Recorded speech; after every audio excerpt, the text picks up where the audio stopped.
50 years later, and it's still not safe to go back into the water. Welcome back, horror fans. I'm Leo, and Bootube Breakdowns is here to save your scary movie night.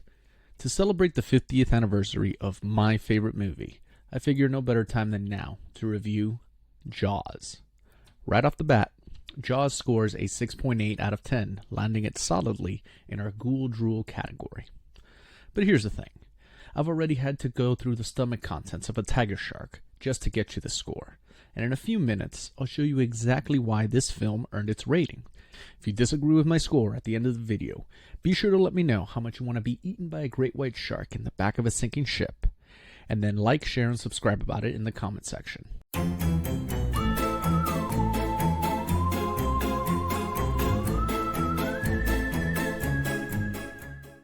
Small town, big shark. That's the setup.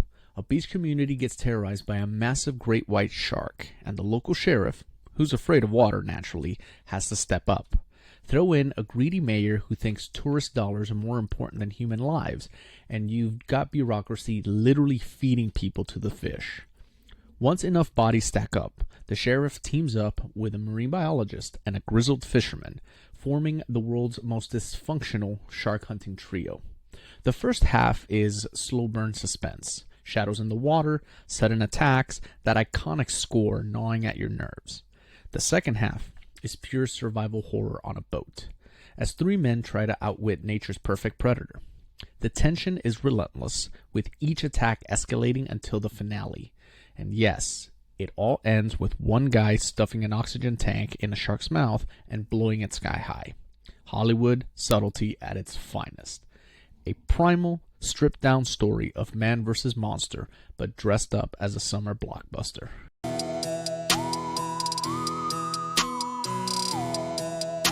Classic doesn't even cut it.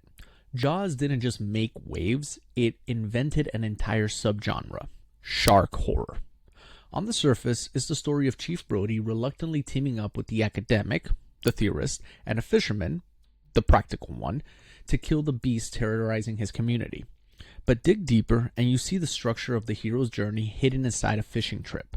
Brody is a man who wants peace, dragged into conflict by politics, fear, and his own family being put at risk.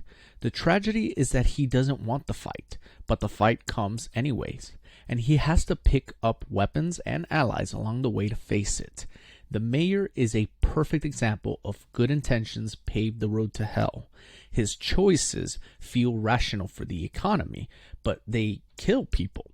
Meanwhile, the crew dynamic unravels at sea, showing how pressure and fear strips people to their rawest forms. What makes it work is that none of this feels pretentious. It's primal survival with just enough humanity to sting.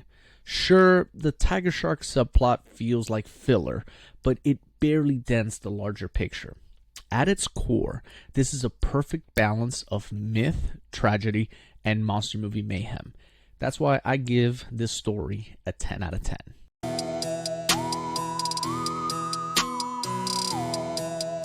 The pacing in Jaws mostly nails it, giving us enough time to breathe with the characters while still building a living, breathing Amity Island around them. We feel like part of the community before the shark turns it into a buffet. The attack sequences carry the right urgency, and Spielberg knows when to tighten the screw. That said, there are a few bumps. The tiger shark subplot is functional. It proves Hooper's expertise, keeps the threat alive, and forces Brody to face Mrs. Kittner's wrath, but it also bloats the runtime past the 2-hour mark. Same can be said about the father-son mimicry scene. Sure, it humanizes Brody, but it also stalls momentum and makes the boring critiques easier to understand. These moments aren't deal breakers, but they do pull the movie off its razor-sharp pacing at times. Still, when you zoom out, the rhythm holds strong enough to keep the story tense, urgent, and of course, memorable. Pacing lands a 7 out of 10.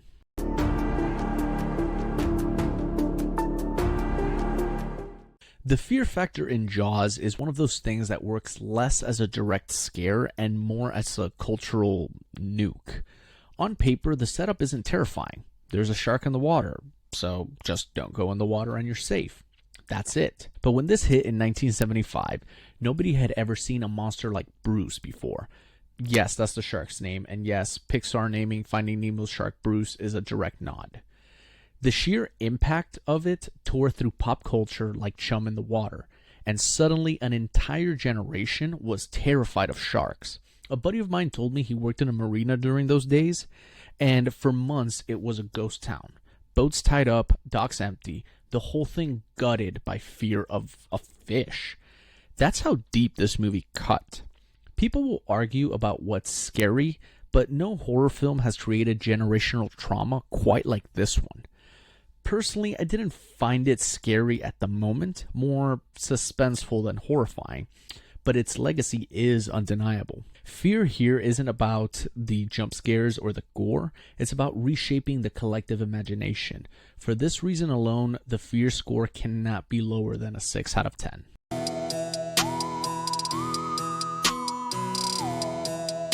Now, I'll admit it, my fun score here is completely biased. Jaws wasn't just a movie for me, it was a pivotal point in my life. While most people walked out of the theater swearing off the ocean for life, I went the opposite route and fell in love with sharks, diving into shark research well into my college years. So yes, I love sharks and shark movies, and this is one of those that's kind of like a gateway drug for me. But looking at it critically, the fun here doesn't really kick into high gear until the crew finally heads out to sea. Before that, it's mostly small town politics, paranoia, and the occasional fin slicing through the water. Once we're on the hunt though, pure gold. The barrels to exhaust the shark are iconic. The cat and mouse game at sea is peak adventure cinema, and the tooth in Ben Gardner's boat is still one of the best underwater reveals ever filmed. Sure, most of the runtime leans more towards small town thrills than horror spectacle, but once Bruce takes center stage, it's a ride. Fun score lands a 7 out of 10.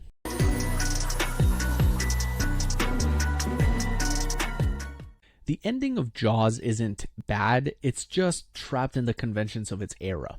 Shark explodes, Hooper pops back up from the depths, and he and Brody paddle back to shore, cracking jokes like they just finished a fishing trip instead of a life or death bloodbath. Roll credits. It's a clean, triumphant ending, but it leaves a mess of dangling threads behind. What happens to Michael after his close call? How's Ellen Brody holding up after her husband ditched domestic life for a death match at sea? Does Miss Kittner ever get closure, or is she still pissed at Brody that he didn't close the beaches sooner? And of course, my favorite, Quint's dead. Now what?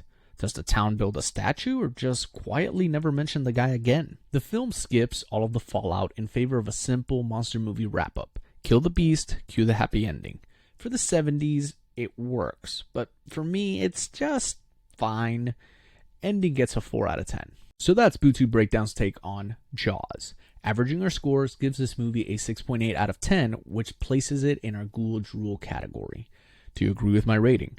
Scream your score in the comments and tell me what horror flick I should gut next. If this saved your spooky vibes, smash that like, share with your horror crew, hit that notification bell, and subscribe to Bootube Breakdowns for more killer verdicts. Keep it creepy, and I'll haunt you in the next review.